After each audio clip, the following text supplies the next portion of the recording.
There's something very special about the first of everything and the last of everything. I was watching a lovely movie the other night, and in it there's this older man telling a young boy that your first kiss is the one by which you will measure all others. So the first kiss is the kiss, and every other kiss in life is somehow compared to it. I'm thinking of, and I suppose what I feel is that my first Holy Communion was like my first kiss of Jesus. And the memory that comes back to me, I suppose it's the innocence of it and the childlike nature that is in our hearts when we're coming to First Holy Communion. I remember my brother Harry had just been born, and I was convinced that he was given to me for my First Holy Communion. When my mother was pregnant, she said to me, to pray for the baby, but the doctor who was looking after her, Dr. Tully, said to me, pray for a brother, because I had at that stage 3 sisters and I was outnumbered. I loved my sisters, of course, but the idea of a brother was very, very precious. So I prayed with all my might coming up to my First Holy Communion that I would have a brother, and of course I did. It was like God answered my childlike prayer very, very clearly. But the memory of the actual moment of First Holy Communion, I remember in the church in Castlegar, we walked over there on the day of our First Holy Communion, and I was walking up the aisle at Holy Communion time. And in those days, we used to kneel in front of the altar to receive Holy Communion. We'd kneel across in a line. So, I was well back in the group. So I was watching the children ahead of me receiving their First Holy Communion. And one of the things that the nun, Sister Frances, told us at school when we were getting ready, she said, when you receive Jesus in Holy Communion, your soul will shine. And so I didn't know the difference between the soul within me and the sole of my shoe. I thought they were the same thing. So I was watching, the children were kneeling at the altar. I could see the soles of their shoes. And I was watching them to see if they would shine as soon as they received Holy Communion. But of course they didn't shine. So standing there in those moments, I wondered to myself, what is it that shines? And so then when I came to receive Holy Communion, what I felt was that it shone inside me, which of course is what Sister Frances meant, that within me, I felt communion shone inside me, that Jesus shone inside me. And it's one of the things that I love to this day about Holy Communion, when we have received, to have that short moment of silence, when you just let Jesus be inside you and you let him shine. That's what I feel, and I do that here every day when I celebrate Mass. We have that brief moment of silence, and it is so that Jesus may shine within us. And maybe today on the feast of Corpus Christi, the body and blood of Jesus in the Eucharist, we might think about that. Think about the first time. Think about your first Holy Communion and the innocence of that time, the purity of that time. You might not remember the actual moment, but I believe that in all of us, the child of that time still lives, and that we can have access to the child of our First Communion today, and so that the brightness, the nourishment, the life of Jesus may shine within us again this day. And I suppose I keep going back to the fact that I'm the only one who can receive Holy Communion in the parish. I do it for you, and I do it so that Jesus may shine within you. I do it so that the hunger that is within you, the spiritual hunger that is within you will sustain you until the day when we come back to having our public masses again. The other thing is the last time. And we saw in Jesus the night before he died, this was the last thing that he did for his disciples. And when they were at supper, he got up from the table and he went around to each one at the table. He knelt down in front of them and washed their feet as an indication of his love and his service of them. And that's what he also seeks to do with us when we come to Holy Communion, that somehow Jesus spiritually kneels down in front of each one of us, and he washes what is tired within our lives. He washes what is wounded within our lives. He washes all that is weary within us. He washes us with the grace that flows from his body and blood in Holy Communion.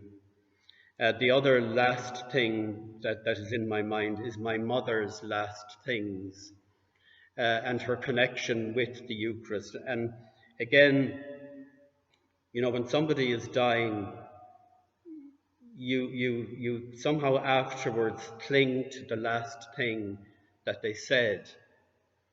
And for me, one of the last things that my mother said to me when she had been in a very deep sleep, and we felt she was going, and I went into her and I woke her, because it was like the child in me was looking for something from her. And I said to her when she stirred, I said, "Ma'am, do you know who I am?" I don't know why I asked that question, but I did. "Do you know who I am?" And she woke up and she looked up at me and she smiled and she said to me, "You are Eamonn, my lovely son." I've told you this before, but it is like, it is the last gift of love that she offered to me. And it was like, it said to me, it's like when we come to love, when we come to the experience of love that is so uniquely present in Jesus in Holy Communion, we are told who we are. We discover who we really are in Jesus in the Eucharist. And that has been one of the experiences of my life. So often in my life, I've gone after false things to give me meaning and satisfaction. And I've discovered more and more that it is in the Eucharist, it is in the body and blood of Jesus that I have discovered who I am in life. And that the discovery is basically that I am the Son who is loved. I am Eamonn, the Son who is loved by God perfectly in Jesus. And it was then very significant, I think, as an ending, that my mother died during Mass. She died as we were saying the Holy Holy the following day. And that to me also is like that her gift to us was that the Mass is it, that communion is it, that what Jesus gives us here is the ultimate thing.